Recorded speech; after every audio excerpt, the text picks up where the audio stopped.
నా మనసులో ఏదైతే ఆనందం నిండిందో త్వరలోనే అది మొత్తం భూమండలానికి విస్తరిస్తుంది. అదెలా మహాదేవా?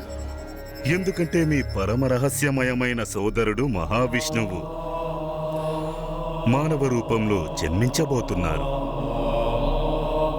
ఈ అద్భుతమైన అవతారంలో వారి పేరు అవుతుంది శ్రీరామ.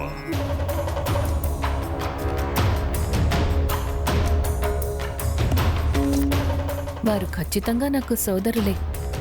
కానీ మీ ప్రేమ సమర్పణ సమక్షంలో నా ప్రేమ అసలు ఎక్కడా కనపడదు.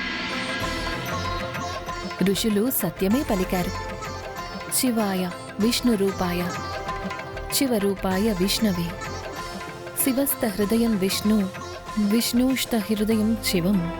అంటే శివుడు ఆ విష్ణువు రూపం, ఆ విష్ణువు శివరూపం. శివుడు విష్ణు హృదయంలో నివసిస్తారు, ఇక విష్ణువు శివ హృదయంలో.